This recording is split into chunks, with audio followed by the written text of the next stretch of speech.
Well, here we are, folks. Welcome, and great to see you on the stream. We'll just put the pre-show label on for a moment or two. Thank you very much for spending a bit of time with us this rather damp, well, it's damp here, damp Tuesday evening. We've had so much rain today. Couldn't even get the dogs to go out earlier on. But we managed to get them out just before the show, which is good. And hopefully, if I press that button, there you go, doggy cam. We're having a bit of a dig. I don't know what we're digging for, but that's a Luna excavating. I'm not sure why, but yes, there you go, just to prove they are real rather than stuffed. Meter at this end is just saying, what are you doing? What's going on? Anyway, there's the doggy cam, so we might bring them in later on. I saw somebody in the chat suggesting I should show the doggy cam as part of the pre-show. Yeah, I'll think about that. Technically, that raises a few challenges because the two streams are actually managed separately, the sort of countdown stream and the other one, but I'll reflect on that. Anyway, the good news is we have a very fine economist on the line shortly, which we'll bring in. Leith is standing by ready to go. And we're going to talk about a bunch of stuff tonight because there are so many economic questions and potential crises out there that I thought it was worth exploring some of those. Anyhow, we're going to get started now, so I'm going to take the pre-show off. I'm going to start the intro. I'll be back in just a second.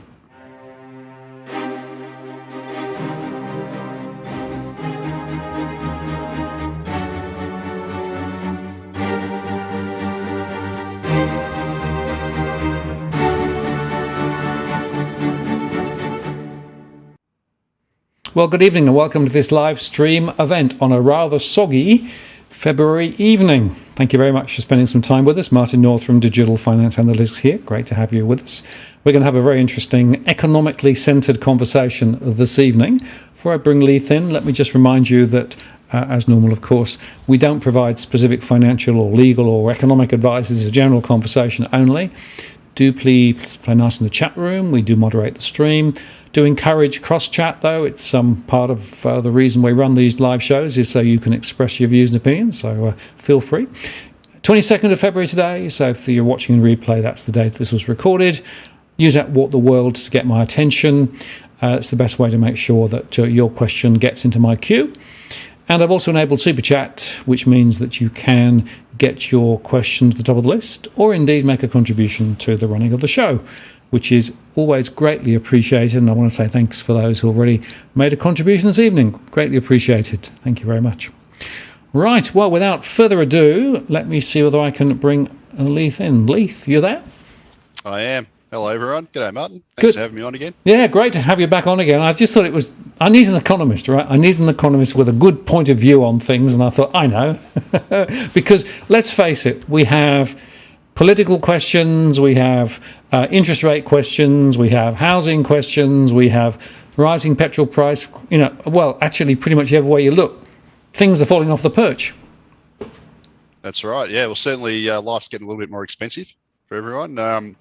Look. Full disclosure, I haven't driven a car for 2 months. I had neck surgery, so so I actually had to look up to see what the petrol price was before we went on air because I'd heard it going up, but I didn't actually realise just how much it had gone up. And Struth, it's hit $1.90 in Sydney at the moment, which is according to the ACCC. So that was a bit of a shock. But and also I got to say, unlike for once we've got one up on Sydney because I'm obviously taping from Melbourne and we've had the most spectacular summer. It's rained like twice, I think, since the start of summer. It's blue skies, it's warm. So if you see a few beads of sweat going down my forehead, it's because it's a hot summer night. Right. Well, we've certainly got a soggy summer night here. I mean, the amount of rain we've had this year has been absolutely ridiculous. So there you go.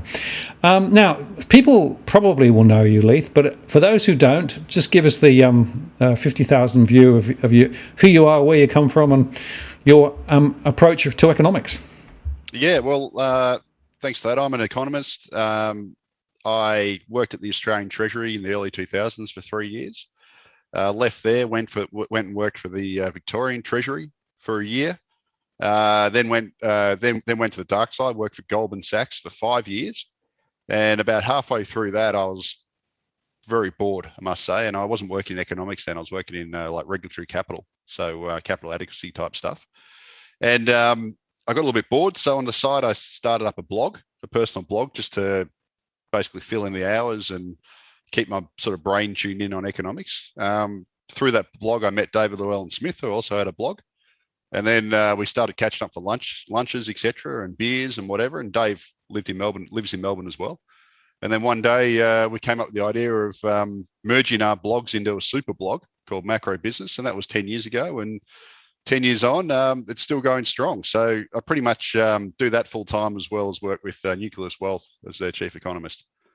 So that's me in a nutshell. I gave myself the moniker of the unconventional economist back in the day. The reason why I picked that was because I tried about 10 other different names and they were already taken. And this was like number 11 on the list or whatever. But I think it's actually quite fitting. I tend to take a different perspective to most of the economists out there. I don't do it on purpose. I seem to have different views. And that view was kind of born while I was at Treasury, when I used to look around a bit and go, well, hang on, why are we doing this? Why are we doing that? Why, for example, we had the 3 Ps framework of population, participation, and productivity. Well, I used to look at that and go, why do we have to have population growth? Why can't we just have the other two?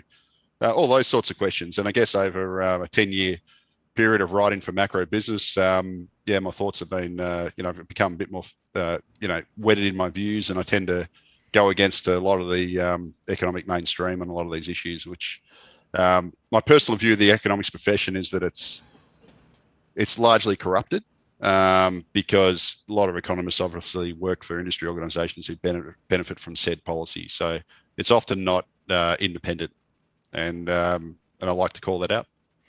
Right, and I'd be interested in terms of the major policy areas where your view of economics will be different from the mainstream guys, because I reckon there are probably 3 or 4 that jump out, but what would you say was the sort of linchpin argument? Yeah, look, probably the main one, and it's always easy to point to the thing that's the most current, and the issue I'm fighting the hardest at the moment is this obsession we've got with running a really high population growth / immigration policy. We've just had this 2-year period over the pandemic when Australia's immigration intake, which for 15 years had ran at the highest level in history, it got more than doubled in the early 2000s or mid 2000s. And when the pandemic hit, we actually had a loss of immigration. And my view is it's actually led to some good outcomes for Australia.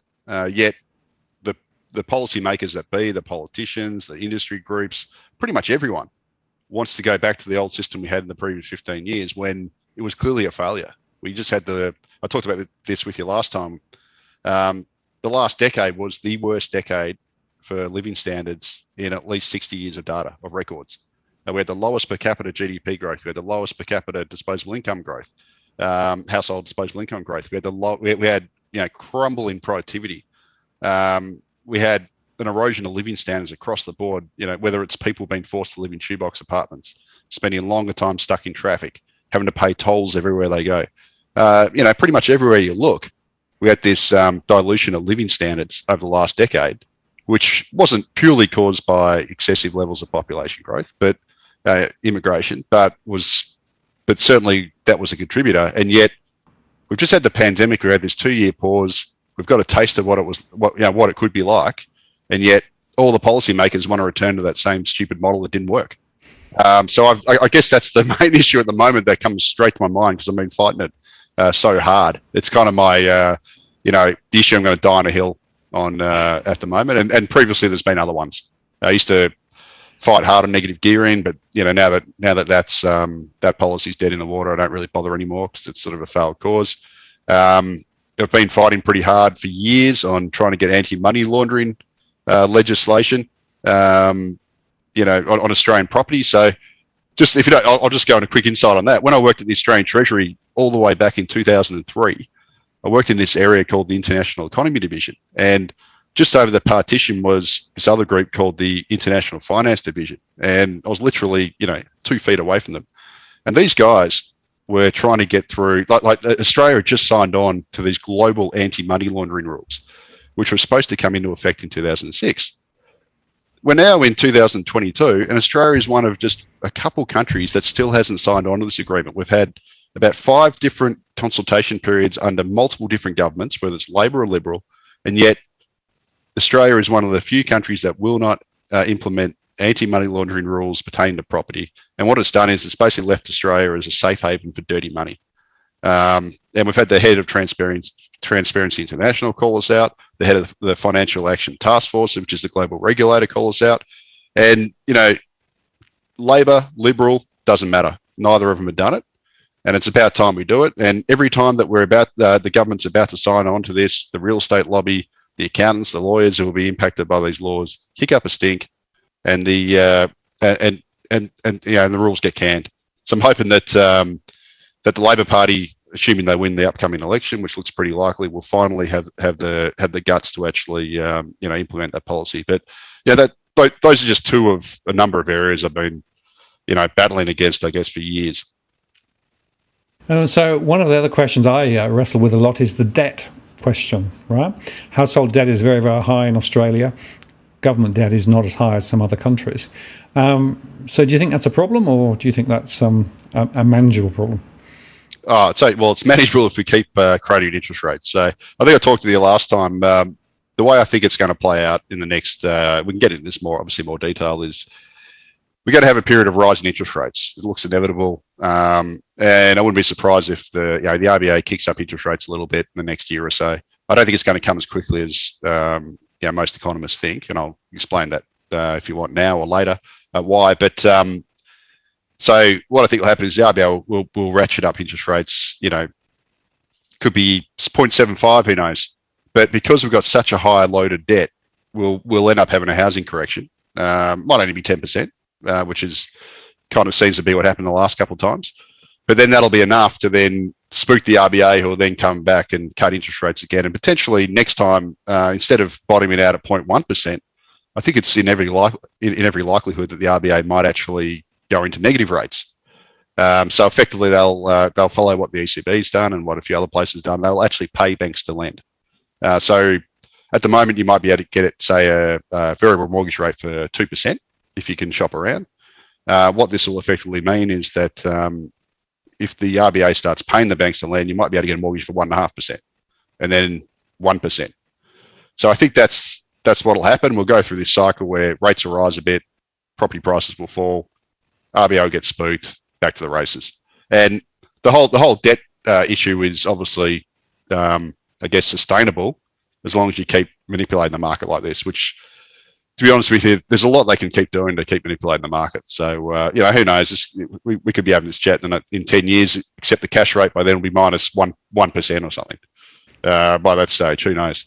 Yeah, and I think my perspective is very similar too, that there will be a slight increase in rates, but nothing like the 2 or 3% that the markets are predicting. Got to ask yourself, why is it the markets are actually taking that view, right? Well, maybe they've got a vested interest in pushing that particular line. Yeah, well, I mean, if you think that through, if the rates actually went up to the cash rate went to 3% or whatever, like the market's predicting, we would get an absolutely monumental house price crash, and there's no doubt about that, because at the moment you've got these huge debt loads. You've got the average variable mortgage rate's about 3% ish if you use the RBA's figures, and obviously new mortgages can be cheaper.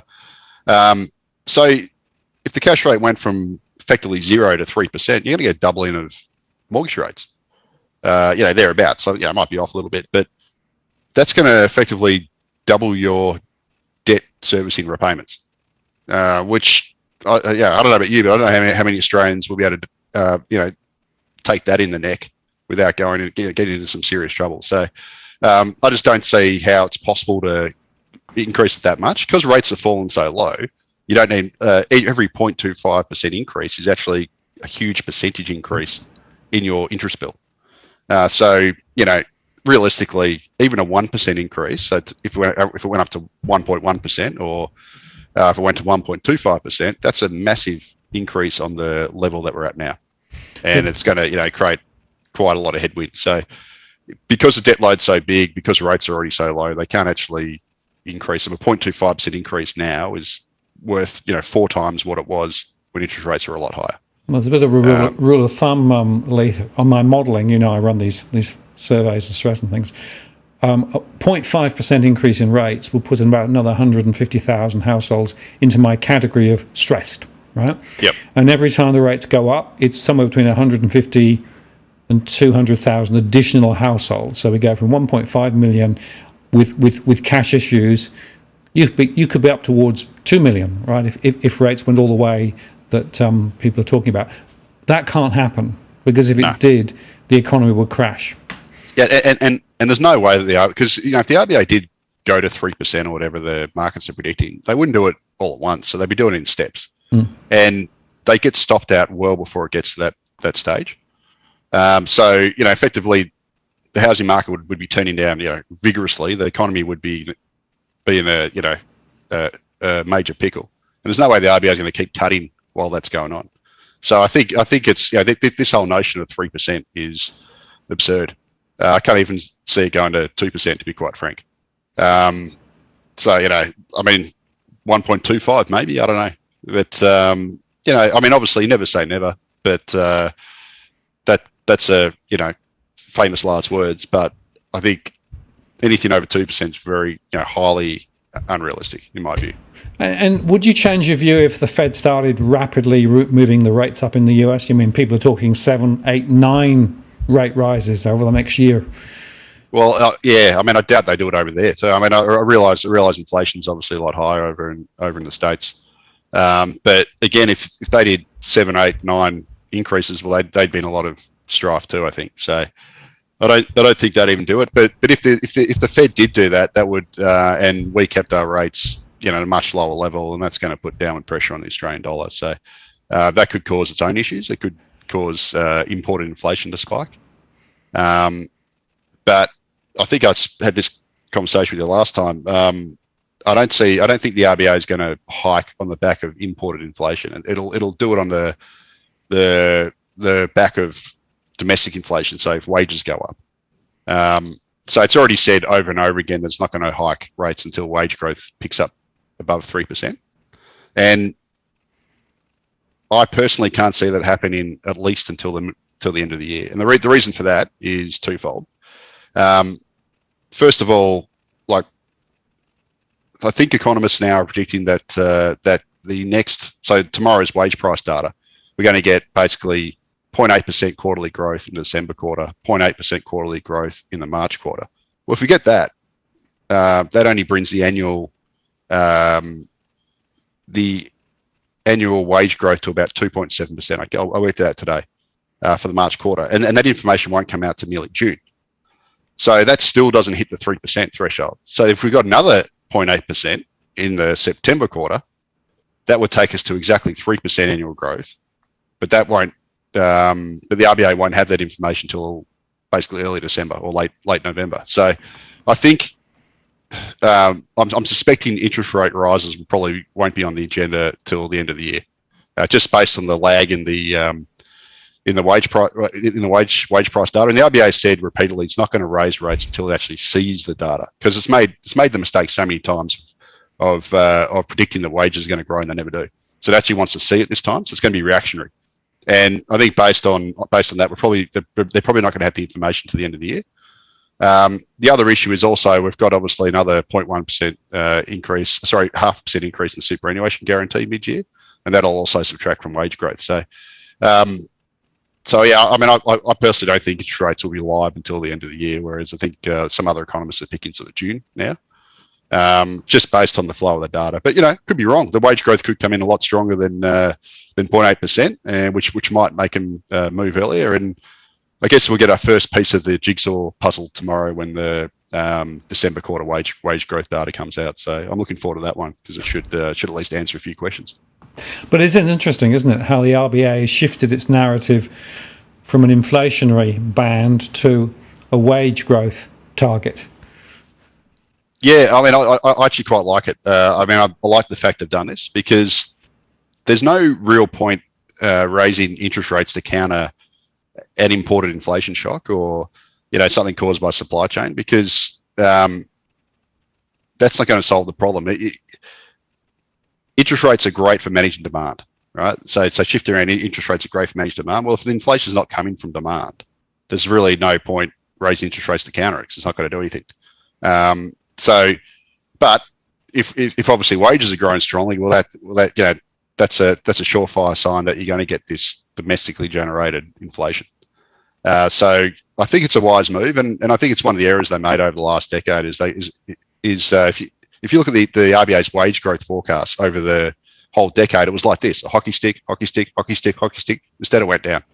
So now I think they've acknowledged that they've made these errors, these blunders for a decade, and so is the Australian Treasury. And now they're going to wait till they actually see the data before they move. So I don't think it's necessarily a bad thing. I mean, does it really matter if they move a quarter late? I don't think it does. And they also seem to really want to test this notion about how far can we push the unemployment rate down before we start getting wage growth. There's been previously the perception was that if unemployment goes below 5%, it'll lead to sharp jump in wage growth. Well, that's kind of been blown out of the water, and now the RBA thinks it's probably more like 4%, and they want to test it. They want to find where that downward threshold is. So I think it's I think it's a decent move. I mean, let's just see how it goes. Like, I personally want to see it because we've basically got a real-time experiment going on now, and I kind of want to see just how far we can get unemployment and just what the implications are. So there's a couple of interesting questions when you start talking about the metrics, right? So is the inflation metric the real read of what's happening to real inflation in the economy? First question. What about the employment number? Is that a real number or is it not a real number? Because, of course, you can look at the Roy Morgan numbers and they're very different. And then the third thing is migration. If they do open the taps and increase migration again, isn't that going to put downward pressure on wages? Oh, absolutely. That's a beautiful Dorothy Dixer there, because you obviously know my view on that one. I mean, which of those issues would you like to tackle first? I mean, I don't mind. Well, it's up to you. They're all connected, really. But yeah, let's start with the metrics. Are the metrics telling the truth? Oh, for inflation. Yeah, look, I mean, the way the ABS measures inflation is they grab a basket of goods, thousands of items, and they effectively measure the price changes in those items, and they also try and adjust for quality. So, for what it is, I guess it's robust. But I mean, it's always a sample, right? So whenever you take a sample of stuff, it's not going to meet necessarily your circumstances or someone else's, but it does give you, I guess, a broad gauge. And then what they tend to rely on even more is the underlying rate of inflation, where they try and take out the most volatile items and just leave the less volatile stuff in the middle. And that gives you sort of a more... So if you have a massive spike in petrol, but everything else doesn't move, that's going to push up inflation. So they might discount that. And that gives you the underlying inflation rate. And the RBA wants to... its trigger for interest rates is to try and keep the underlying inflation between 2 and 3%. So if it's below 2%, interest rates should get cut. If it's above 3%, they should rise. That's a sort of broad rule of thumb. At the moment, I think it's about 2.6%. So but it's definitely on the way up. And in terms of the inflation metric, it's okay for what it is. The ABS does also produce these cost of living indexes, which is I guess an inflation metric, but for different cohorts of the population. So like retirees, pensioners, the unemployed, employees, etc. That data comes out a few days after the CPI data, and that effectively measures the cost of living or inflation for these broad groups. Nothing's ever perfect. It's okay for what it is, I guess. It obviously doesn't count things that are important to a lot of people, like, for example, house prices. That's excluded. So, it's a little bit like GDP. If you know its limitations, it's okay for what it is. But certainly not gospel. And just because the inflation rate, is currently 3.1% or something, doesn't mean that your cost of living's going up 3.1%. You might be significantly above that, or maybe even below that. So, take it for what it is. The unemployment rate is Australia's unemployment rate is a globally defined measure. So we use an international standard for it. So again, that's good for what it is. And what I tend to look for in the unemployment rate and also the underemployment rate, etc., is not really what the absolute number is. It's the change and how it relates to history. So at the moment, the unemployment rate's 4.2%. That's probably lower than what it really is, because according to the ABS, this last survey, which they tend to be about a year or so old, there was about 1 million hidden unemployed in Australia. So that's basically 1 million people that could work. but aren't counted in the unemployment figures because they're not actively looking for work. I'm sure that figure's come down quite a bit now because we've had, more Australians join the workforce. Whereas the Roy Morgan figure, which is a lot higher, which is more like I think 9%, seems to count for those hidden unemployed more. So again, it's a good figure if you look at it from a historical perspective and how it's changed. It gives you a really good read, and if you look at the trends, it's really good. But as for an absolute figure, I don't think it's necessarily accurate. But it is a global standard, so it's not really ABS's fault. They're just following what the global standard is, and so it's so you can compare between countries, etc. Yeah, and that is part of the issue, isn't it? Because people try to get some comparables across different countries, and therefore some standards might help. But just going back to the CPI, of course, the housing element of CPI is quite interesting, right? Because they sort of use a bit of a rental proxy. Yeah, that's right. Yeah, so there's a thing called imputed rents. So it's basically, and even that gets some weird results. So for example, the ABS's rental growth data suggests that rents are basically grown at pretty close to the slowest rate in history, like almost experiencing no growth. Whereas if you use any of the private data providers like CoreLogic or Domain or SQM, they're all experiencing double-digit rental growth. So you've got this massive disconnect, and I think the reason for that is the private providers measure advertised rents. So rents that are currently on the market, the new rentals ones, that are currently on the market. Yeah, basically. So it's sort of like a stock versus flow. Yep. So the private providers are doing what's currently available for rent and how the price has gone up, whereas the ABS measures rents across the whole market. So there's 5 million renters out there. They'll be measuring rents on those 5 million properties, not the 50,000 that are currently advertised. So it does lead to some weird results, and because of that, the ABS's rental data tends to be very much lagged. So it's still really weak when it's actually rocketed in the last year across the private indexes. So again, the data's not perfect, but if you know those sorts of limitations, whatever, it's okay. And of course, the same as in the US, right? So their rental data, because recent rents have moved up, but the overall CPI number is still not showing that yet. So that's why people are saying in the US the CPI will go higher, because there's a bunch of rents to flow through into the numbers. Yeah, that's right. A lot of lag. So obviously the ABS measures prices of people who are renting currently, and obviously their rental agreements might take a year to come up. So there should be this lagged effect where the rents that roll off start to actually get reflected like they are in the private providers. So there is this lag effect, and at the moment it's not being picked up in the CPI data, which means it's not being picked up in Australia's inflation data. Yeah. Okay. So basically, what we're saying is, well, the numbers are the numbers, and it's the movements that's actually probably more helpful rather than the absolutes, which is quite a good sort of observation. But there are some limitations in those numbers, but they are what they are. I want to just underscore one of the things you said a little while ago. The lived experience of individual households won't necessarily correlate to those indices. No, absolutely not, because everyone's circumstances are different. If you're obviously indebted to the eyeballs, you're a recent home buyer, you've got a massive mortgage, etc. You've got kids, young kids at school, you're paying childcare, blah blah blah. Your circumstance is going to be a lot different to mine. I'm 44 years old, my kids are older. I've been living in my house for a decade or so, and have paid off a lot of it, etc. So all our circumstances are different, and my circumstances are different to my parents who fully own their house and are basically living the sort of retiree lifestyle. So we're all different. The ABS does try and account for that with its cost of living indices to a degree, but even then, sure, I'm employed and I'm middle aged, but doesn't mean I perfectly fit into that employee household cohort, which is one of the sort of 5 areas they have. So look, it's just a broad tracker for the economy. It's a bit like body mass index, for example. It's great for a population average, but it's useless for you individually. So it's kind of just sort of look at it like that.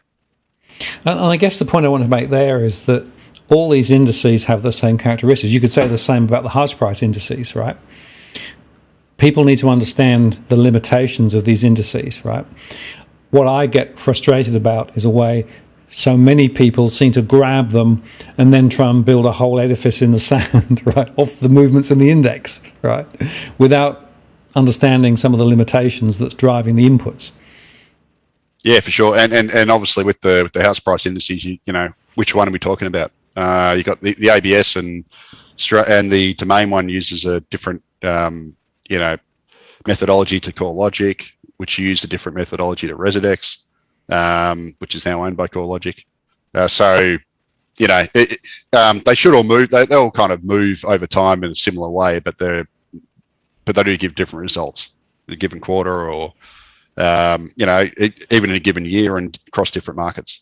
So it's all, nothing. None of this stuff's perfect, and just because I live in Melbourne, just because Melbourne's property prices are flatlining now doesn't mean they're flatlining in my suburb. I couldn't tell you if they are or not. I don't know. But, because Melbourne's a city of 5.2 million people. So, and probably 1.5 to 2 million dwellings. So it's all, it's just broad averages. Just take it all with a grain of salt. But that also means you have to take with a grain of salt all of the mainstream economists who come up with all of their predictions of price movements and their latest analysis of all of the stuff coming out of the ABS.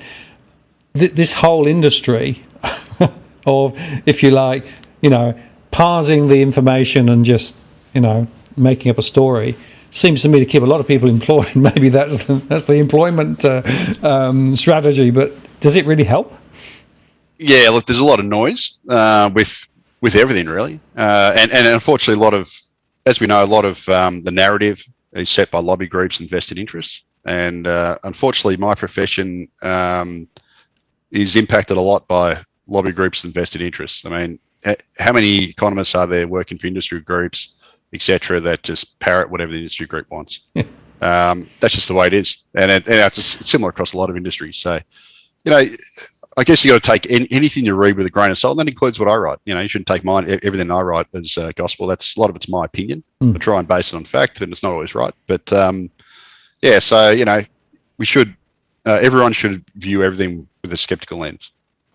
I think that's very, very good advice. And what I try to do here is just show different views, different opinions, different voices, as it were, because I want people to make better decisions themselves rather than just grabbing the one off the shelf and saying, well, because that guy said it, or that guy said it, or that channel said it, it must be right. Because there's always more complexity, and as I sometimes say, averages mask. You have to go granular to really understand what's going on. You also have to understand the context of these things too. And on context, let me just now go directly to this question, right? So, wages growth, right, may come up, but if migration is increased like they want it, and they want a big number, isn't that going to go in the reverse direction? Isn't that going to put downward pressure back on wages again?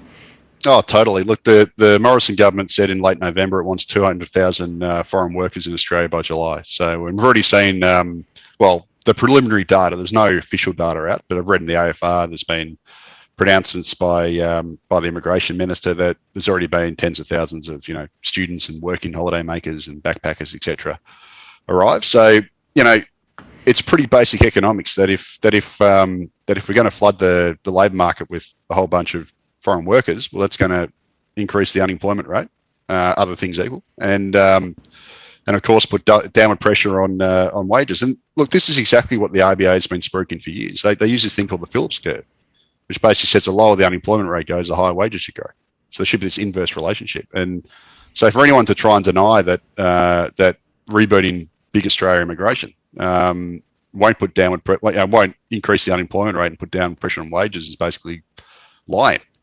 And the data is as clear as day from the ABS labour market accounts. I don't know. Should we go through that now? I've done a few charts just to highlight the point. And the reason why I've been banging on about this is and taking it on so vigorously is because I've been arguing this point for 8 years and has basically been laughed at by economists, or called an idiot and blah blah blah and etc. So I think that's the last slide. Okay. Let me just. That's all right. No worries.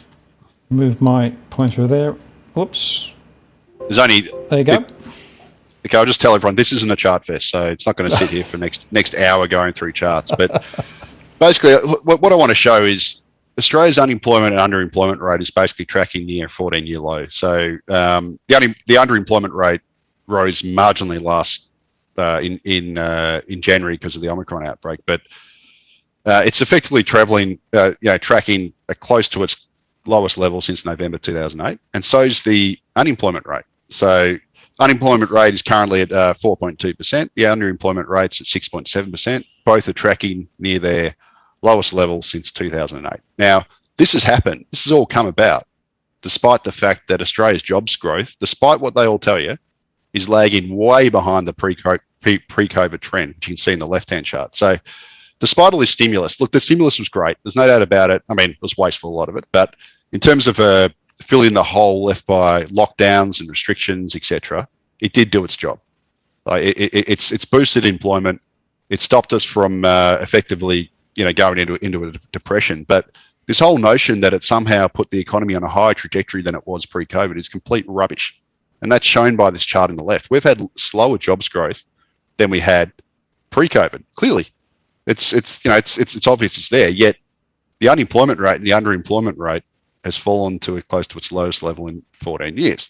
If you don't mind, just go next slide, Martin. Now, on top of that, an easy question to ask is, that's because people have left the labour market. People have stopped looking. Well, that's not true, because the chart on the right is the employment to population ratio. And what we've got a higher percentage of Australians working, a higher percentage of the population working than has ever been the case before. So we've got more people participating in the labour market.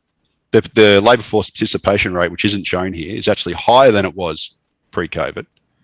At the same time, the ratio, the number of unemployed and underutilised, which is unemployed plus underemployed, per job vacancy is also the lowest on record. So we've got this situation where the jobs growth has lagged the pre-COVID trend. Unemployment and underemployment have fallen to basically 14-year lows. We've got more people in the higher percentage of the population in jobs than ever before, and the tightest jobs market on record. How could that be? Right? So if we skip to the next slide, this answers the question. It's because immigration turned negative. There's no doubt about it. The only way you can get these things, get the unemployment and underemployment rate to fall so much when you've got crappy jobs growth, is for there to be less people in the labour market, or the labour market not to grow as quickly. And basically, we went from a situation pre-COVID where the labour force grew at basically 25,000 people a month because of immigration. But since the borders have shut and we actually had negative immigration, the labour market, which is shown effectively on the right-hand side, stopped growing. So the labour supply stopped growing. So we had crappy employment growth. It was still growing, but crappy. But with a stagnant labour supply means the unemployment rate falls. It's basic statistics. So by my calculations, if immigration had continued at its pre-COVID level throughout the pandemic, we'd have more than 450,000 more workers in the economy, migrant workers, than we do currently. And obviously that means that the unemployment rate is going to be a lot higher than it is. And we're going to have then less upward pressure on wages. It's basic statistics. It's undeniable. Yet we had the RBA governor last week try and argue that it's all about stimulus. It's because of the stimulus. It's got nothing to do with immigration. We had the Grattan Institute argue the same. We had a whole bunch of other economists argue the same thing.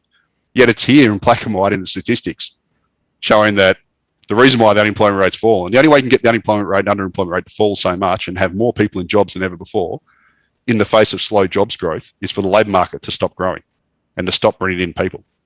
And obviously the flip side of that is, if we go back to the big Australia immigration, which I think was shown in the last chart, and we go back to importing a projected 235,000 people every year, which is what it says in the intergeneration report, well, obviously that's going to lift unemployment and put downward pressure on wages.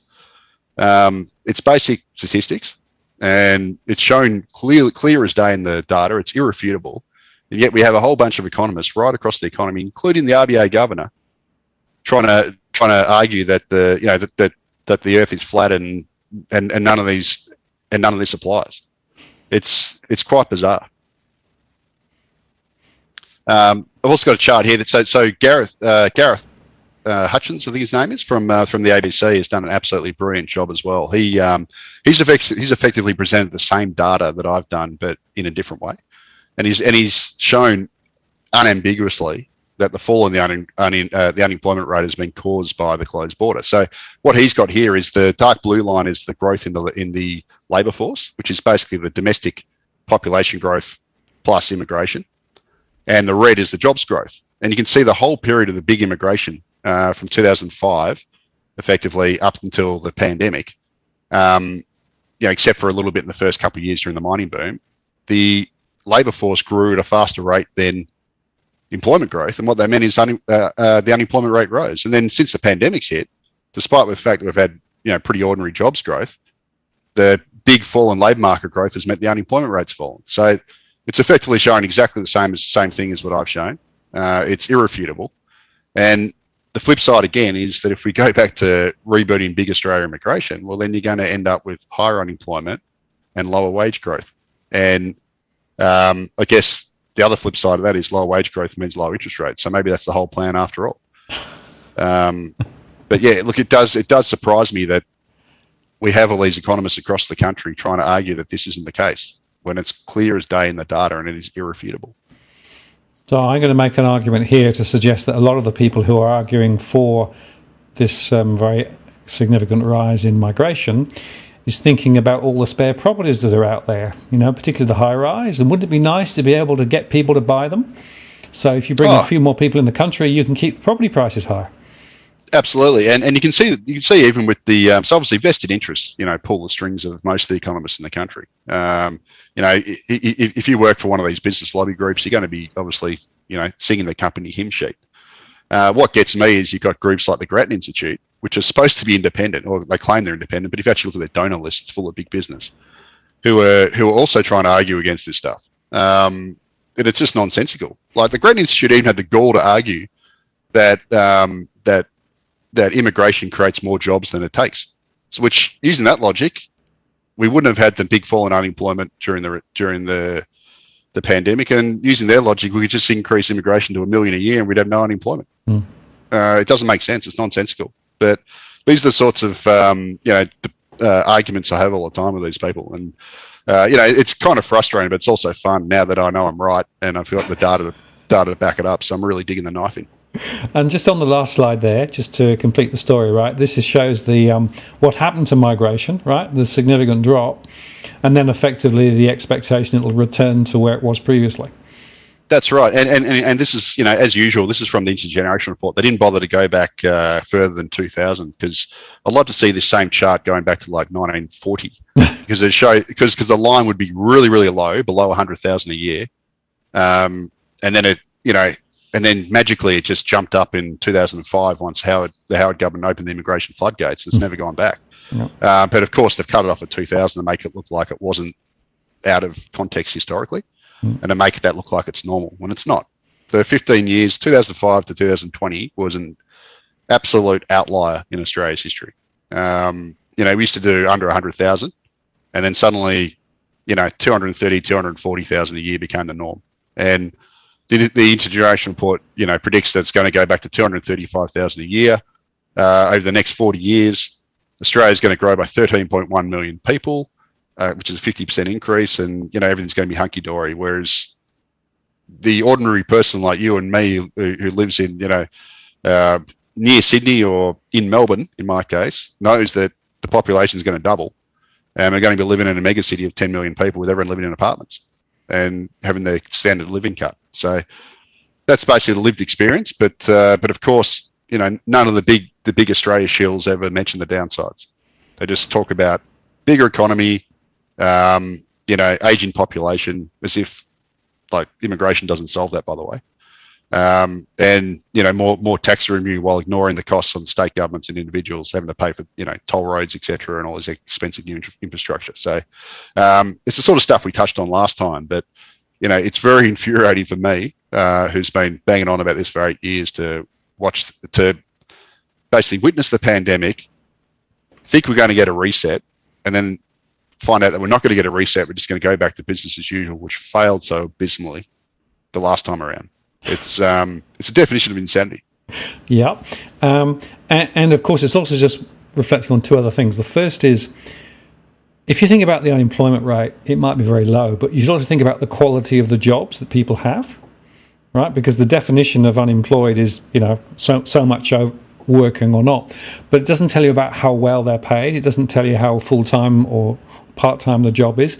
And we've had a big boom in low-paid healthcare and ancillary services, for example, right? So if you look at the redistribution, I sometimes call it the bedpan economy.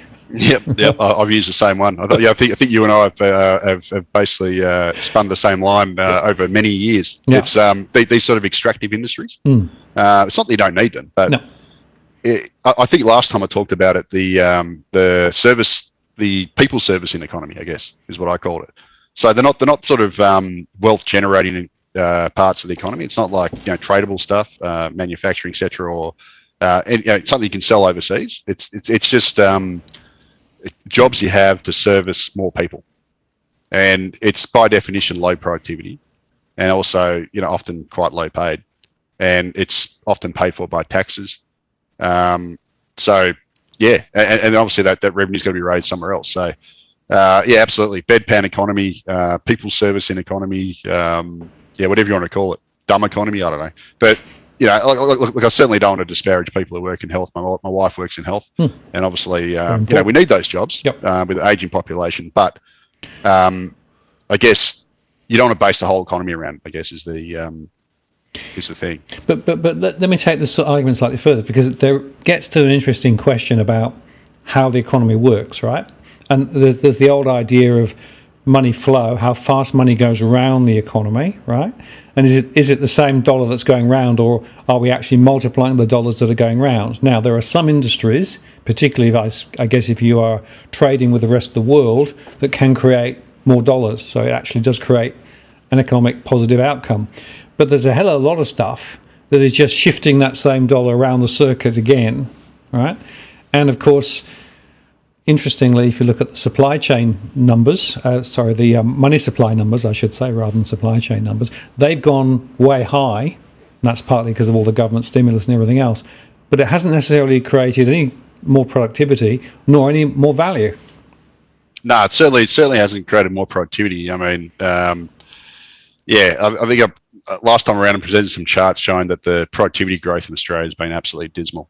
Look, it's not just an Australian problem. This has happened, other places as well. But the last decade was the worst decade for, productivity growth for generations, and also obviously the worst decade for per capita GDP growth, the worst decade for household disposable income growth. So we effectively had this I call it the lost decade, where Australia was growing, the pie was growing just by bringing in more people and more debt, but everyone's slice of the pie wasn't getting any larger. And in fact, when you factor in all these other externalities, like, whether it's you're forced to live in an apartment instead of a house because prices have gone up and there's so many more people around, or you got to, you're stuck in traffic all day, or etc. I'd argue that living standards actually went down last decade for all these sorts of reasons. So, and a part of it's because Australia has shifted its economy to fully service-based, effectively. Like, we've got a few, we've obviously got mining, etc., which will always be there.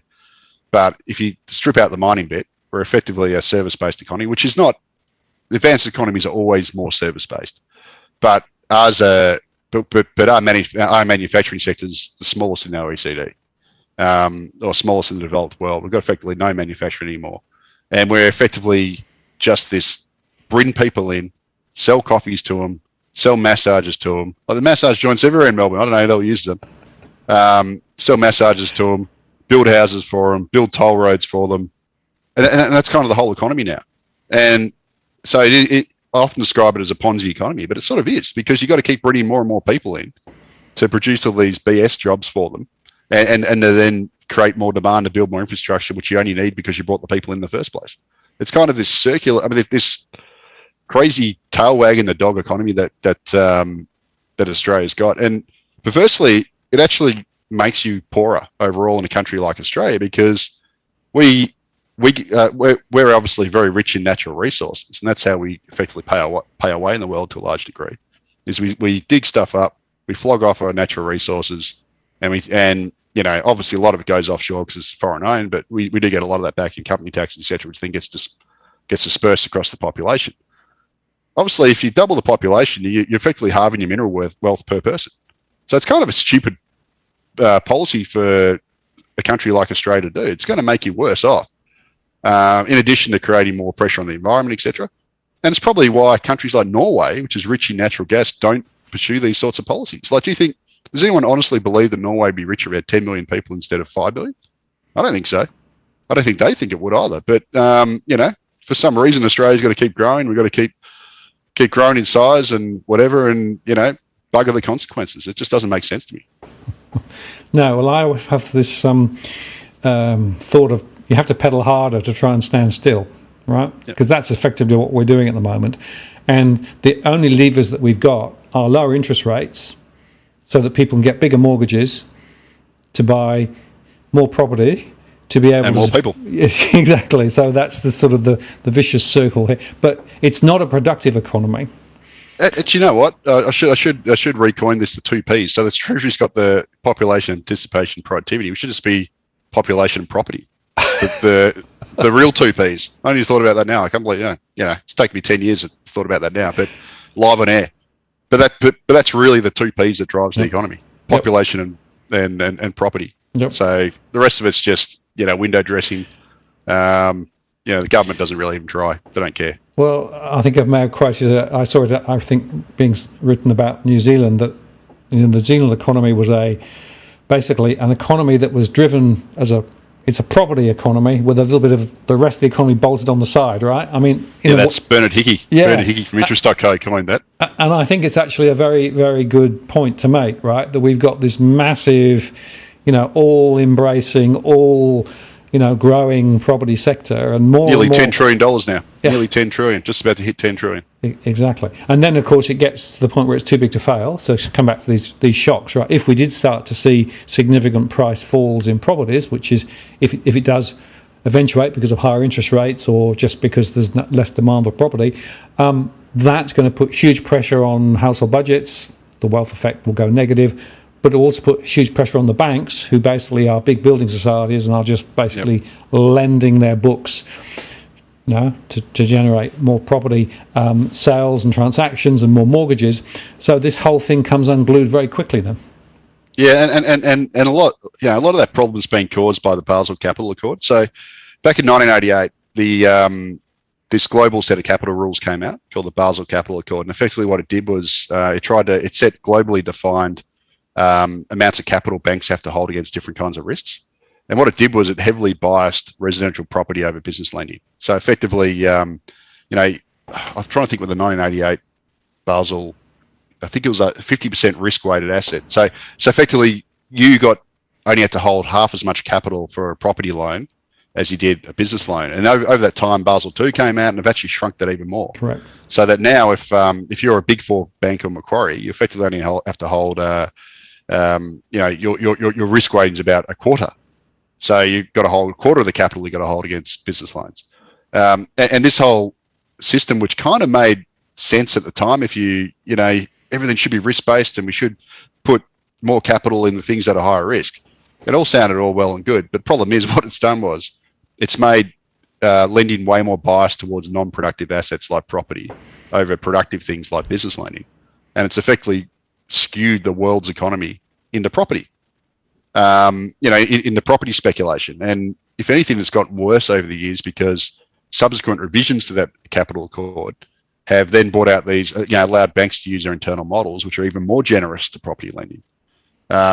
So the whole system's been warped, and you can see it in the RBA's credit statistics. So basically, if you plot those back to the late 80s, which is sort of how far they go, you can see the proportion of lending to property versus businesses is flipped on its head. It used to be sort of 2/3 business, 1/3 property, and now it's the other way around. So, I don't want to be a conspiracy theorist, but I don't think it certainly wasn't a conspiracy. I think it was just a sort of mistake that got made. It was well intentioned at the time, but it's created this sort of global system that biases property over, productive lending, and it's been taken to the extreme in Australia, unfortunately, and New Zealand as well, which obviously has the same banking system. So, it's an unfortunate series of events. Right, and it is worth understanding the evolution of those Basel rules, right? Because the original idea was that they didn't have any capital protections on deposits particularly, so they were worried about that.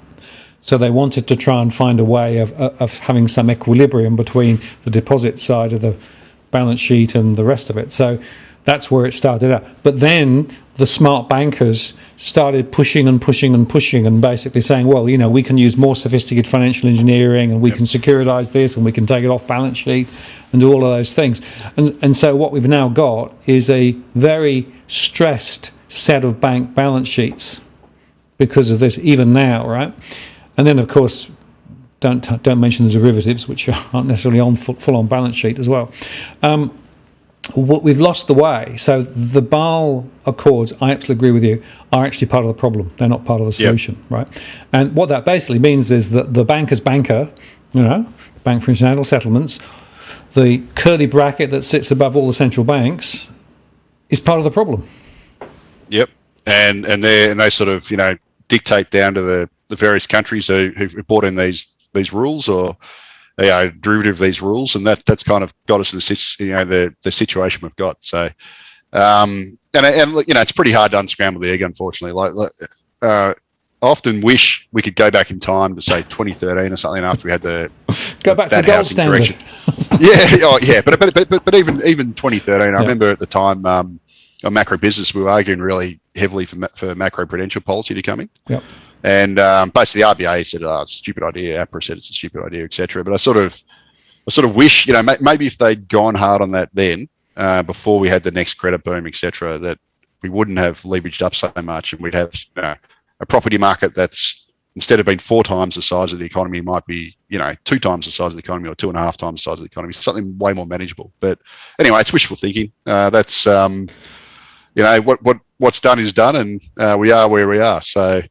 And we're now sort of stuck on this low interest rate treadmill where, we're basically, I think the rest of my life we're probably going to have low interest rates. Like whether that might be 1% above what they are now, or 1.5%, but we're going to be stuck in this kind of low interest rate band because we've allowed the debt to go up so much that it's going to be hard to, they're going to have to keep them low to make that debt manageable. And then the next shock that comes along, they're going to go negative, as I said earlier. So I think it's just sort of inevitable.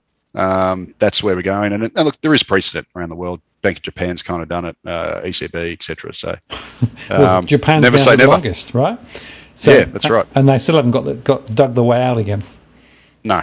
So, I think it's just a fait accompli. And it took me a number of years to actually come across that conclusion. So, and now I'm there. I'm like, oh well, it is what it is. So, sort of stop worrying about it, but. And now I kind of just eat popcorn on the side and watch it. But there's another observation, and that is there is a point at which the size of the debt, particularly consumer debt, is so big that it actually starts pulling money out of consumption.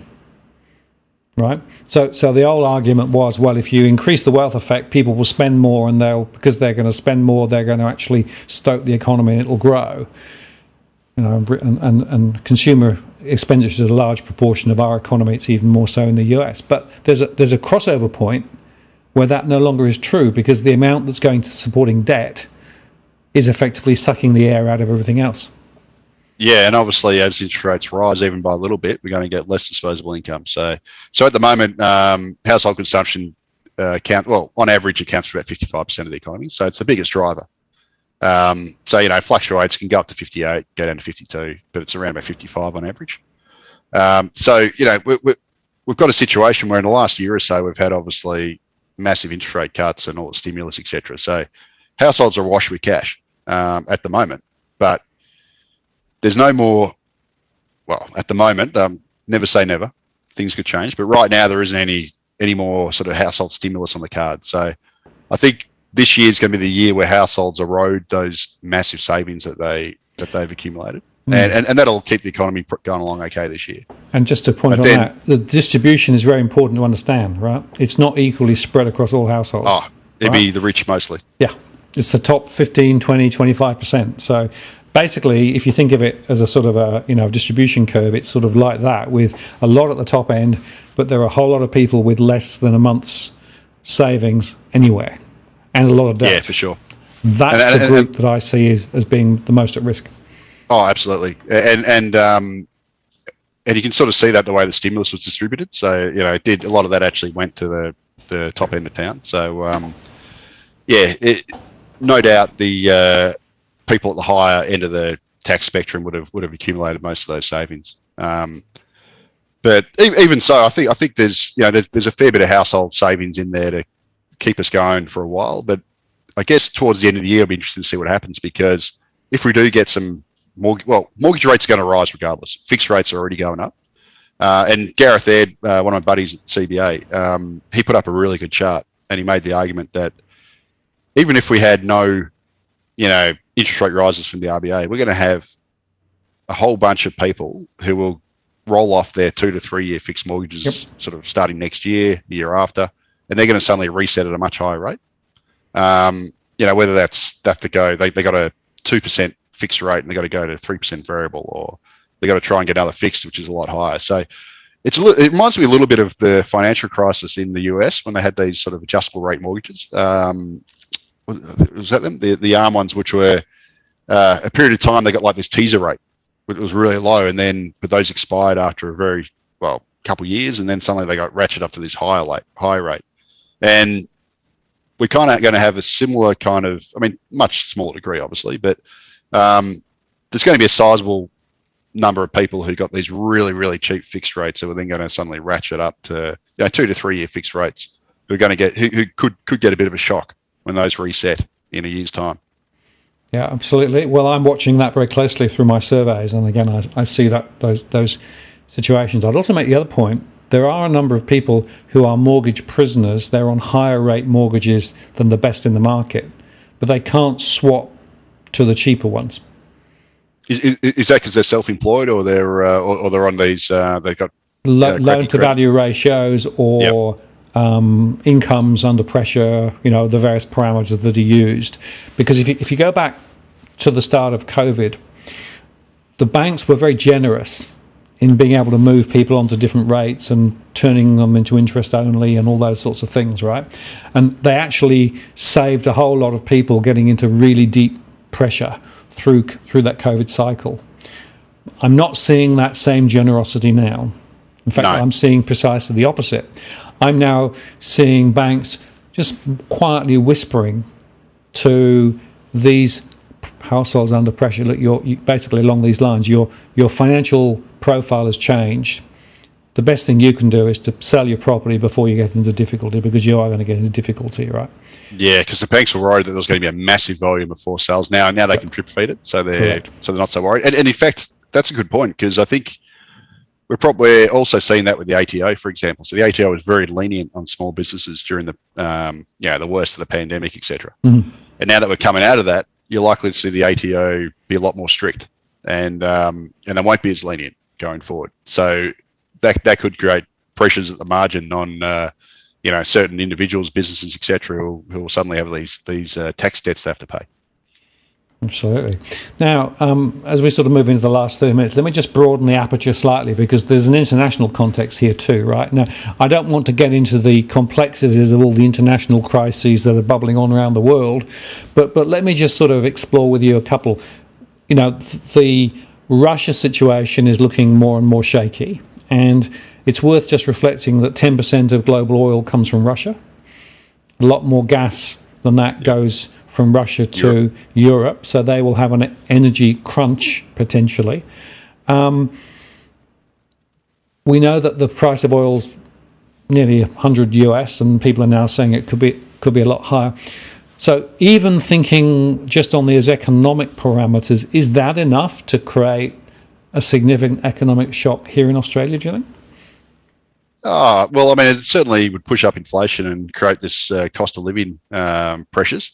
Look, it's probably too early. So I won't profess to be an expert on what's going on in Russia, but obviously, if we're going to get I guess, more of an oil shock, and we're going to get petrol prices tick up above $2, I think that could hit consumer sentiment quite strongly. Obviously, it's going to reduce people's disposable income, and politically, it's going to play straight into Labor's cost of living push, because they've sort of hinted that they want to fight the upcoming election on the whole cost of living issue, and it's playing beautifully for them, I got to say, at the moment. The way things are sort of, the way the cards are falling.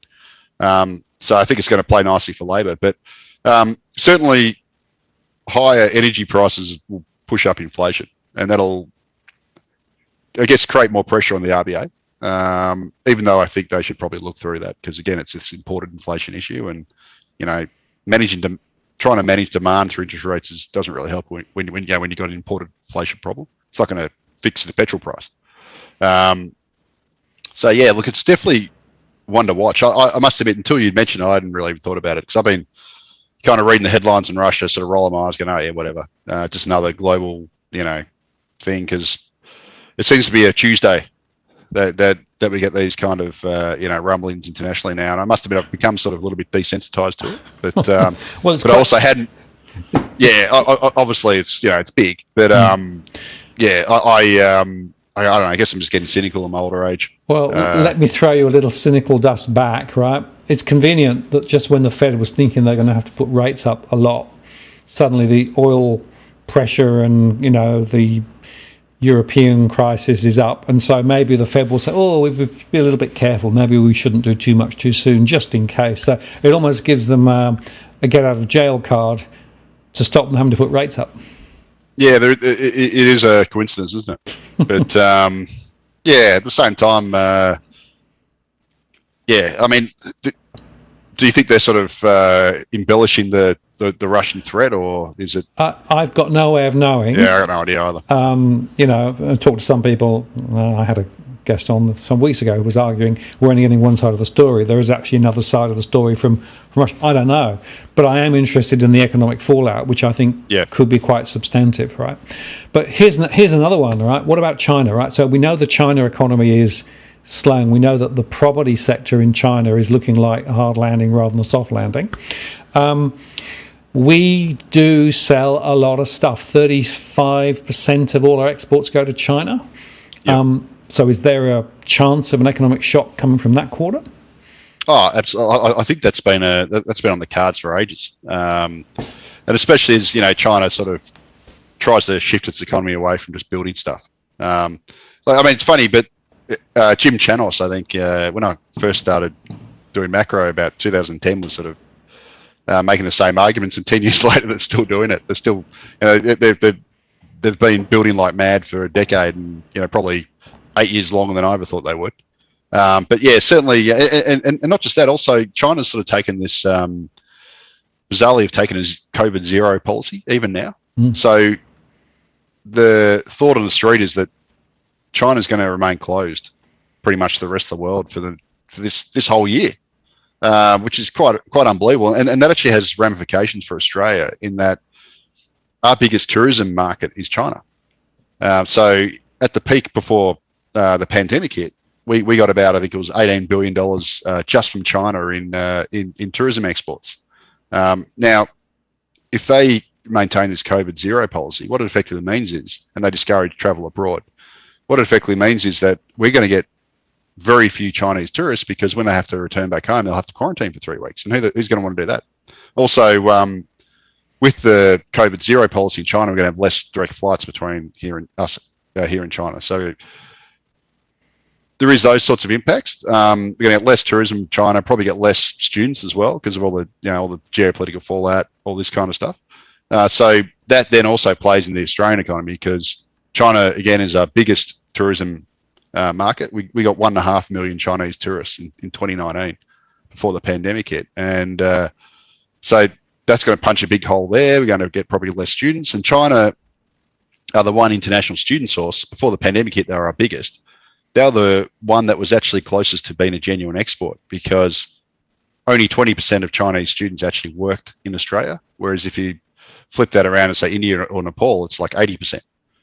So if we get less international students from China, we're also going to get less genuine exports from China on that front as well. It won't matter as much for the labour market because they didn't work as much anyway. So yeah, there's all these issues with China. They're obviously domestic economy slowing down, building less stuff means less iron ore demand, less coking coal, less thermal coal, etc. So China's definitely one to watch. I'm probably not the man to talk to on this. My partner in crime, David Llewellyn-Smith, follows China like a hawk. The way we're kind of structured MBs, I do all the domestic stuff, he does the international stuff. So he sort of stays in his lane, I stay in my lane, and so you'd be better off deferring to him. Have him on sometime. He'll talk your ear off. We should do that because he does absolutely. But my point was that what happens in China doesn't stay in China, right? There are ramifications to the local economy here, and just to take the one example, the China tourism that was so strong, you mentioned that, probably won't be as strong now. And whilst we're seeing international visitors coming from the UK and from the US, and there'll be some, they're talking about 1 million over the next little while, that's not going to make up, because the average person coming from China would spend a lot more than some of those other guests from other parts of the world. By the way, people come from New Zealand, spend even less, which is interesting. And obviously a lot of those visitors are actually working holiday makers, so they come over here with not much, like backpackers, etc. But they do matter for the labour market, because if obviously they tend to go into a lot of the slave driving industries, I like to call them, like whether it's agriculture or working at cafes, etc. They're easily exploitable. We don't obviously have that with the Chinese students, the Chinese travellers. They come over here to spend, and some of them to visit family, etc. as well. But they do spend big while they're here, and they are, I guess, genuine tourists in that respect, or genuine students, more likely genuine students who come over, bring their money with them, support themselves with that money, spend the money while they're here, and then go back home, or I guess stay on if they stay on. But whereas students from, say, the subcontinent come over here with not much, and work like crazy while they're here, and basically pay their living costs by working. And that isn't an export, but it is counted as an export, perversely by the ABS, because the money's earned here. But that matters more for the labour market, because they actually participate in the labour market, whereas the Chinese student doesn't, or the Chinese tourist. So there are these sorts of economic things. The loss of the Chinese has a bigger economic impact from a export perspective, for sure. Absolutely. Well, another interesting little conundrum is there's an election sometime, right? Within the next 90 days. Now, I guess one of the interesting questions from an economic perspective is, does it make much difference? Well, it depends. Depends if you like Pepsi or Coke. Which one do you prefer? Look. To be honest with you, both parties have offered not much. You can vote for the coalition if you want ongoing corruption and all the stuff we've experienced, all the shenanigans we've experienced. Labor's basically promised not much. They're going to be a little bit better around the edges on a lot of stuff. They're going to give us they said they'll give us a anti-corruption commission, etc. And but Labor's quite fairly, I guess, has taken a small target strategy.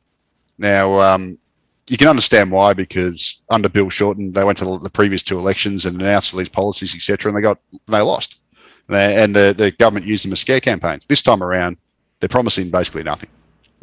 Today, they pulled out the old canard of, we're going to crack down on multinational tax avoidance. Now, that's a guaranteed. Every election, you're going to get that one, because it doesn't offend anyone. Right? You can say, crack down on multinational tax avoidance, and it's not going to impact anyone in Australia who actually votes, because we're not a multinational avoiding tax. And it sounds good. So there's no losers. What I like to see is Labor take on some of the harder issues, like, guess what? We're going to implement those anti-money laundering laws on property that Australia promised in 2006, but has shelved ever since. But of course, if you do that, you then got to go headstrong into the property lobby. Accountants, lawyers, all the vested interests are going to come at you. So for that reason alone, we're not going to see much promise before the election. And once Labor gets in, who knows? Probably more of the same, because really a vote for one of the major parties in Australia is Pepsi or it's Coke. You're not going to get that much difference. It's like 5% variation either way. You're going to get big migration under both of them. You're just going to get a slightly different composition of the visas. But yeah, they're all on a unity ticket. You're going to get much of the same with a lot of it. Just minor changes around tax, but it's really at the margin. So I can't see a whole lot changing, to be quite honest. And whoever takes office is going to inherit a stink of obviously the inflation issues and rising mortgage rates fixed, and I think by the end of the year probably some variable rate mortgage rises. That's going to hit either party no matter which one gets in, and it's going to be whoever gets elected's mess to clean up. Yeah, absolutely. Well, there's going to be plenty of mess to clean up, I think, whoever gets back in. But I'm afraid that I share your view that the economic canvas hardly changed at all, whichever side gets back. Part of that, of course, is that you've still got the same Treasury structure, the same Treasury thinking, the same RBA thinking, the same regulatory frameworks, the ineffective regulators, the captive regulators. So all of that infrastructure still exists, right? So it almost doesn't make any difference who's actually in the lodge, because effectively it's still part of the same machine. Yeah, it's the same institution still running things. You got the same 3 Ps from Treasury that they keep promoting, which they've done ever since I started there in 2003. And my first speech from Ken Henry was the 3 Ps, and nothing's changed except that they seem to have given up on productivity and participation. Now they just pump population. So they pump the P that doesn't matter. And I know I bang on about this issue all the time. Sorry, it's very front of mind important. Because it's because it's sort of the issue I'm fighting right now, because it's topical right now, and it's the one that needs to be won right now. And if I was having this conversation with you 3 years ago, I would have been banging on about negative gearing. But that's sort of yesterday's war, so I don't even talk about it anymore. Indeed. Yeah. So you've mentioned a couple of times prospect of negative interest rates. And it's worth just reflecting on that, because, of course, the ECB basically has a negative interest rate between the banks and the central bank. So basically they're giving them free money to lend, basically. All right. Now, we had a term funding facility, which was very cheap money. It wasn't quite negative, but it was very cheap money. And, of course, the banks have to pay that back in the next 2.5 years or so. So that's one of the reasons why interest rates are going to go up. So chances are rates might go up, then they may have to come down. I guess my question for you is, negative interest rates in a retail environment seem to me to be very hard to do unless you can find a way of keeping people within the banking system. And if you can pull money out, that's what you'll do. So I've got this bit of a theory that central bank digital currencies and negative interest rates are actually two sides of but one coin. I don't know what you think about that, but I've started to form a view that this is quite important to watch. Yeah, I never thought about that until you mentioned it right now, to be quite honest with you. But yeah, it makes sense. I mean, if you're going to effectively get charged to put your money in the bank, which is, I guess, what will happen, you might try and put it in Bitcoin or some other unregulated or, shadow system. Yep. So how do the banks? So how do they do? What do they do to fight that? Be interesting to see. Do you know what they've done in Europe or?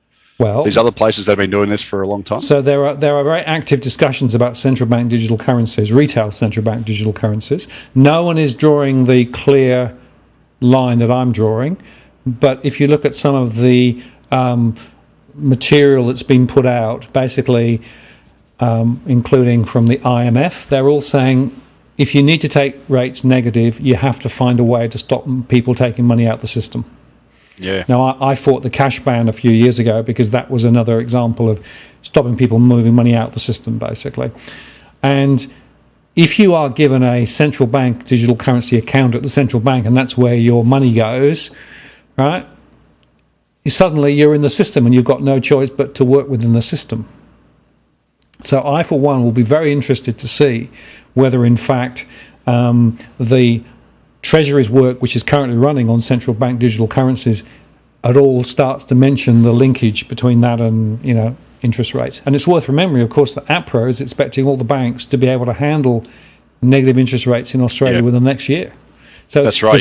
This isn't a theoretical conversation. No, they did that announcement about 3 months ago, I think it was. Or actually, I'll lose track of time. Could have been 6 months ago. Bit longer than that now. Yeah, that's right. I mean, yeah. So you need interim solutions to be able to handle negative interest. Now that could be fees rather than actually changing some of the ledgers, because I know that some of the old ledgers will be very hard to fix. But it is interesting that whilst everybody out there is talking about higher interest rates, right, the banks are worrying about handling negative interest rates, which would be the next. It might be 2 years' time, but it'll be the next leg down. Next leg down. So the powers that be are trying to get ready for it because they know it's coming. Correct. And you can see by the property cycle in the last decade or so, we've had basically this situation where rates fall, property prices skyrocket, go up, and then they increase rates a bit, property prices fall, and then you get this ratchet lower in interest rates, and then the cycle keeps going and going. And if we follow that same cycle, well, then you're going to have 1% rise in rates, maybe 1.5%, whatever, and then you're going to get a 10% correction ish. That's what happened the last couple of times, and then you're going to get they're going to have to lower it, and it's going to go lower than it was previously for it to work, and for more debt to get taken on. Exactly. So the next logical solution is, we're at 0.1 now. It's got to go negative. Yep. I think it's a fait accompli. And that was actually one of the mistakes I made a year or so ago. I think it was. I thought we'd pretty much bottomed. So I thought, we're at the bottom. This is the end. This is like the end of the property super cycle. Pretty naive, really, looking back. But now I'm a full convert to going negative. It just, it's happened overseas. The precedent is there. And there's nothing to stop them from doing it. And the whole term funding facility was kind of putting in the structure to do it again. Absolutely. Only instead of charging, I think 0.1% they charged, they'll just give banks some credit. Negative. Exactly. Yeah. And the fact is that the term funding facility did what it forced them to do. It forced them to lend more, although, of course, they've still got to make up the difference now. I said about 6 months ago, expect TFF version 2. It will come. Yeah. Oh, absolutely. It'll come. And look, the big mistake with the TFF was it's not actually a bad thing in principle. It's bad when you don't have the structures in place like macro-prudential or whatever to stop the money from just going straight into assets in the property market. Yep. So if they did a TFF, they had the macro-prudential stuff to try and stop the going straight into property, and it could actually go to something productive like businesses and tradables, it wouldn't be so bad. But unfortunately, as we know, the way Australia's set up, Basel rules, everything, Basel rules, I always say it wrong. It's just going to go straight into property because that's the way it works. And and the chances of the RBA or APRA, etc., butting heads and actually setting up something so it doesn't fly into property next time is basically Buckley's and none, because that's what they know drives the economy, at least in the short term. They're all on the same side, unfortunately, the argument, which is why we don't get any change. So they go straight back to the well. Yeah, funny that. Now, as we come towards the end of the show, Jason, a little earlier on, actually put this question in, and thanks for the super chat. Does Leith think Mike Cannon-Brookes' attempt to take over AGL would spurn a better outcome? His logic makes sense. Public companies can't make decisions fast enough, but if he bought it, could change 20 years earlier. And I wanted to sort of segue that into the slightly broader question of the whole question of, net zero, the question of renewables and all those, because it seems to me that is potentially another shock, which is also worth thinking about. And I'm not sure that economists are really actually getting their head around it yet. No, that's right. Well, I mean, I want to say from the outset, I think what Cannon-Brookes is doing is really good, actually. I mean, look, the fact of the matter is the way how corrupt the political system and the corporate system is now is you're going to have the fossil fuel industry hang on for dear life, and just basically you're not going to get the pivot towards renewables, which are becoming cheaper and cheaper, and is the future. Let's face it. Even if an individual listener or whatever doesn't want to believe it, the fact of the matter is the world's going that way. So if the world's going that way, it's stupid for Australia to push against the tide, even if you believe it or not. You've got to go with the flow, especially when you're a sort of small to medium-sized country like ours. And I think what Cannon Brooks is doing is fantastic, and he's basically a change agent. It's good to see a billionaire or a multi-billionaire actually use his wealth for good, which we don't seem to see too often. So well done. The other picture is I think the shift to renewables and everything it's going to create some quite big transitional costs and impacts, which whether that's entire coal mining towns suddenly going the way of Detroit and shutting down, and the huge dislocation that's going to happen. You're going to have to retrain all these workers, or more at the macro level, potentially some short-term energy spikes, price spikes, or whatever. There's going to be a lot of transitional costs while the world sort of pivots towards cleaner fuel sources. And I don't think anyone's really got their heads around it yet, and I still think a lot of it's unknown, and it's probably going to punch us in the face. And it's going to be one of those things we're just going to have to be like a hurdler. You just got to jump over the hurdles when they come. And yeah, definitely it's underappreciated. I certainly haven't appreciated all the costs that's involved with all this sort of stuff. It's quite it's just so big. And I think that's half the problem. And as I sort of think about it, I've always thought about what happens with a finite set of resources. All right, we are running up against all sorts of limits, and some of those are financial, some of those are actually physical, some of those are population related, and of course the population growth is moving around all over the place. In fact, in many Western countries, the populations are actually shrinking rather than growing. So there's some interesting dynamics there, but. It's like we're nibbling at the edge of the problem, but not actually getting to the heart of the problem. And unfortunately, the runway is getting shorter and shorter. So, to my mind, there's a huge set of economic questions over the hill that nobody really wants to touch. Yeah, and let's face it, we're always, economists, policymakers, etc. Everyone pretty much thinks in the short term. So to a lot of people, the long term is like 3 years, and it's not really 3 years. It's more like at least 10 plus is the long term. But very few people think in that way. The politicians think in terms of an electoral cycle, and because of the 24/7 media landscape these days, I often think in a 24-hour cycle. So because of that, these sort of bigger picture things never get thought of. But I got to admit, I do like what Cannon Brooks has done. He's kind of just thrown a cat among the pigeons here, and I'd love to see. Dave and I often talked about how good it would have been for. So Dave's been writing about the natural gas catastrophe we've got in Australia, where despite being one of the biggest natural gas exporters in the world, or the biggest at the moment, having these abundant resources, we pay such high costs because effectively we're getting gouged by the gas companies who set up these export terminals. And they're effectively selling our gas cheaper overseas and price discriminating against us and making us pay more. And we sort of a couple of years ago with this discussion say, well, why doesn't the government just nationalise, a massive gas producer like Santos or something? But just spend the $5 billion or whatever the market cap is, buy them out, nationalise it. We can have this government-run gas producer to put competitive pressure against the rest. I'd love to see those sorts of things, and Cannon Brooks is kind of doing that off his own bat. Like, the government's not going to do it, and he's just gone in and said, "Look, I'm a rich guy. He's obviously got more money than he can ever know how to spend, but unlike a lot of billionaires, he actually wants to try and put it to good. And he's putting his money where his mouth is, and he wants to, basically knock out this, gigantic coal-fired plant. And good on him. He's a change agent, and when you got a sort of corrupt political system, a political economy, those are the sort of guys you need. They're kind of untouchable. You or I can't do it. We don't have the influence. We don't have the money, and we need to. I guess we don't have that FU money. He does have that FU money, and he can do this sort of stuff. And good on him. And what I quite like about it is, it's not ideological. It's actually just logical.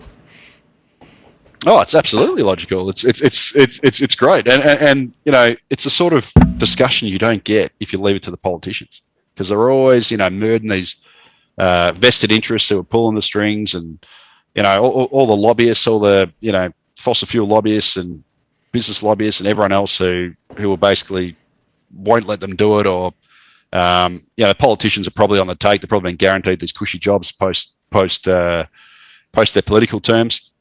But Mike Cannon-Brookes, as I said, has got this FU money, and he can just go in there and do it on our behalf, and nobody, he's basically untouchable because he's too big to, well, not too big to fail, but too big to touch. Absolutely. Well, so it's a great change agent. Yeah, absolutely. Well, we'll watch how that runs, because I think it's a really innovative and interesting suggestion. And it's certainly, we need more of that if we're going to get out of the hole we're in, I think. Yeah, there's sort of left field thinking with backed by money, though. Absolutely. Like, you need money. You can't just have the thinking. You got to have the financial, and he's got it. He's got both. He's got the weight behind him. Yeah. Yeah. So look, we've touched on a whole bunch of different economic threats and things that might actually play out, might not.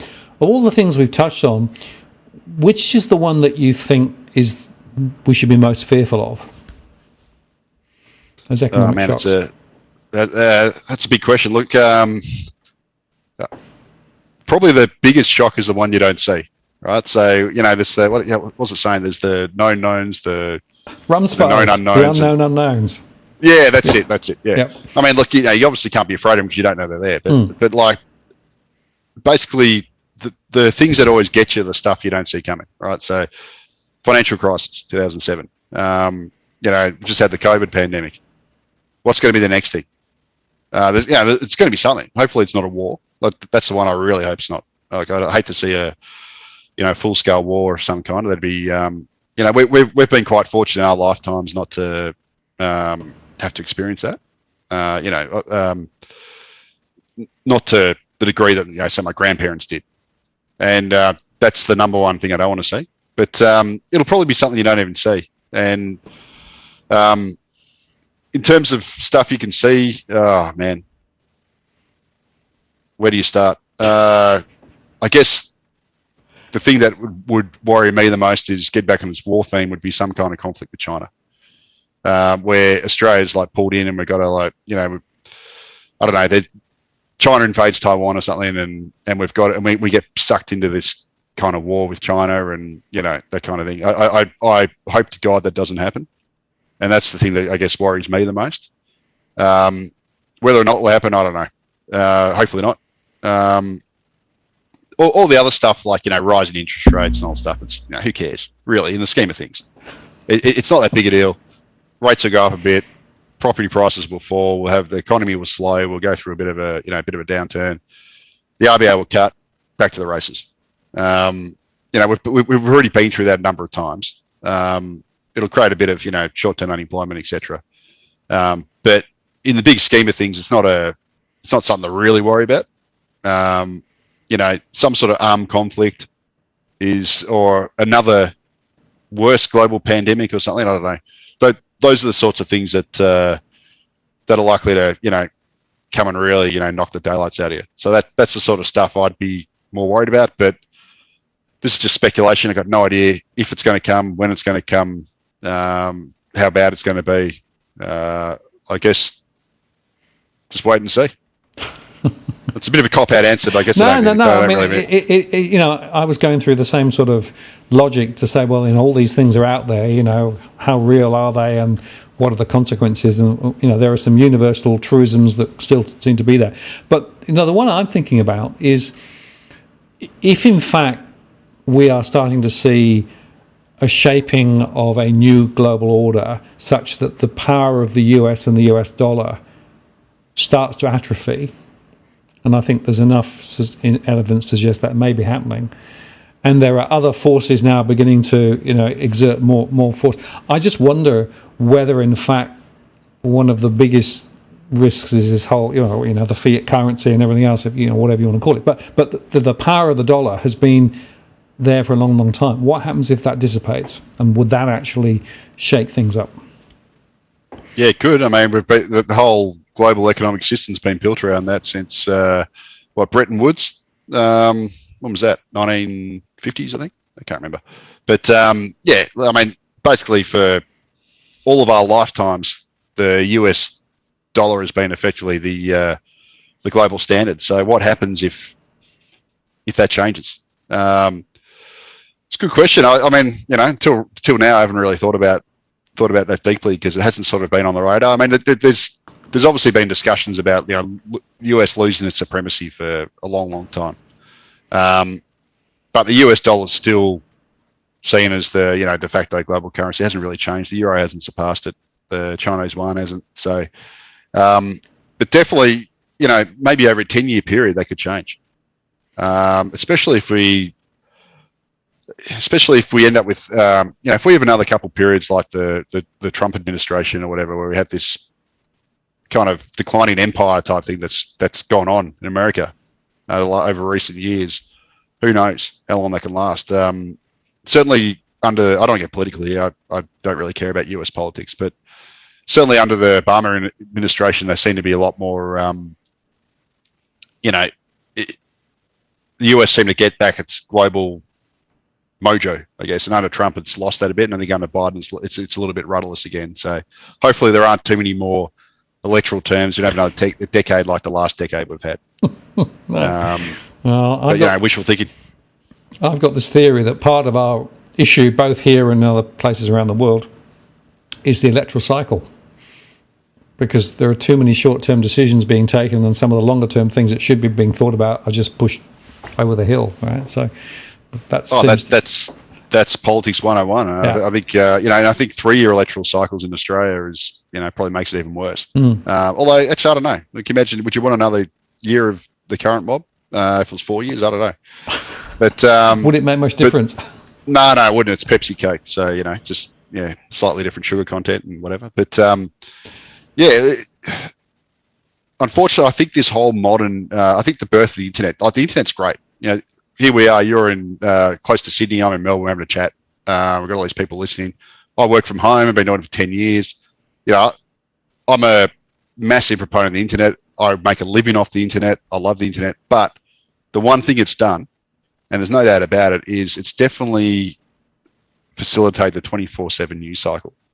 And I think that's actually corroded policy making to a lot of extent, because everything now is just about managing the news cycle. It's not about policy anymore. And I think if you went back to the 1980s, when it was just like a few print medias and it was just sort of earlier, simpler times, you actually got better policy because there was less noise. And now there's just so much noise that the whole political systems across the world now just can't handle it. And everything's just short-termism. There's always, gotcha-ism. Anyone who slips up and says the wrong thing, then they're cancelled. It's just kind of makes it impossible to do anything these days, I think.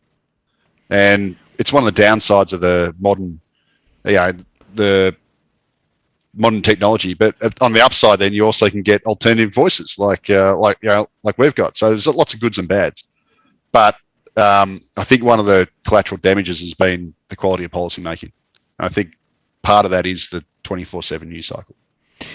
I think that's actually a very interesting observation. And as we come to the end, I'll remind people that towards the end of the Roman Empire, right, it was all about bread and circuses, right? It was all about keeping people entertained, and a lot of the stuff that should have been thought about wasn't being thought about. I worry that we are in a somewhat similar mode now, where we're chasing those short-term stories and things, but some of these big picture issues that we've touched on tonight aren't getting the attention they deserve.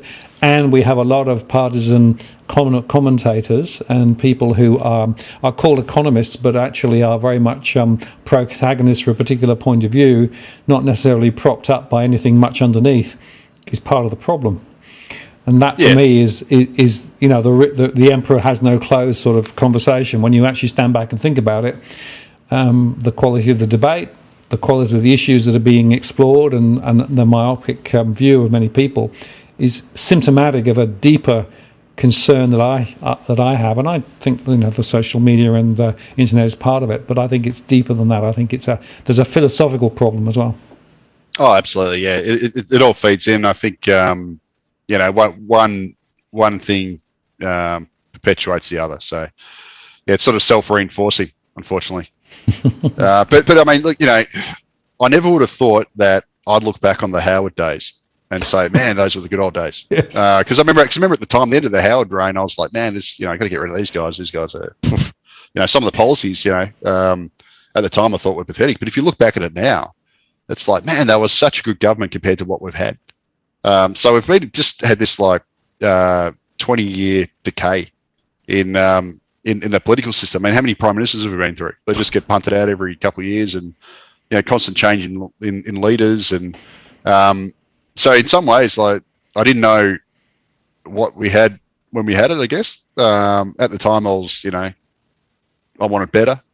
And now you look back and you go, man, those were the good old days. So I don't know if it's nostalgia or what, but it seems like the whole political structure and system has just gotten worse and worse and worse over my entire adult life or working life.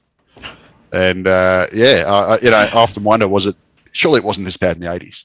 I was too young to know, but well, my perspective, and I've been around a bit longer, there was more intent to do things rather than just self-preservation. Yeah. And certainly if you go back to the 60s, I mean, I wasn't alive then, but from everything I've heard, there was nation building. There was absolutely this sort of greater good type thing. I don't know if that came out of the war years when, grandparents' generation, well, my grandparents' generation had to actually fight world wars and whatever, and had to come together. And then you had this sort of post-World War reconstruction effort, and there was this sort of greater good. And the politicians and governments actually did do nation building, and they were there to try and build a country. Now it's just like a grab bag of, vested interests and whatever, and get what you can. And, that whole notion has gone out the window, or went out the window decades ago, really. I mean, I certainly, it could be me being romantic and dreaming enough about what I think the 1960s would have been like, because I wasn't alive. I was born in 78. But certainly when you look at the economic statistics, you had an unemployment rate of 1%, and you had there was basically a job for everyone who wanted one, and there was high tariff walls, etc. But it was kind of a system that was very egalitarian. Everyone had a house if you wanted one.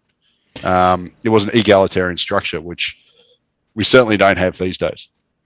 And it comes back to a fundamental question, which is where I want to leave it hanging tonight, is, so what's the economy for in the first place?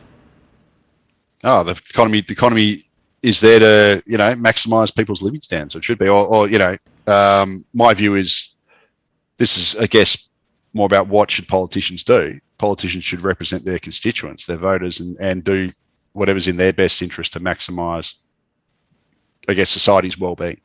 And in fact, that's what the whole Treasury framework's meant to be. Like we were always told about, it's to maximise well-being, but the policies and everything they support don't do that. It's usually to support big businesses' well-being. Yep. Businomics. So unfortunately, we've kind of lost sight, but that's what the economy should be for. And that's why we should always focus on the per capita.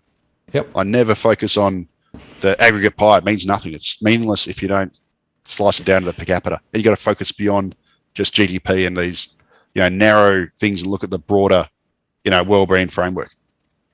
And I think that's a really good point to end the show on, because to me, having an economy that's actually supporting the welfare and the benefit of all Australians is what it should be about. Current and future, by the way. Yeah, absolutely. Current and future. Absolutely, yeah. So laying the foundations for the future, not just effectively shaping for just a subset of people who happen to be perhaps more affluent, and the people who actually are able to influence and have access to power.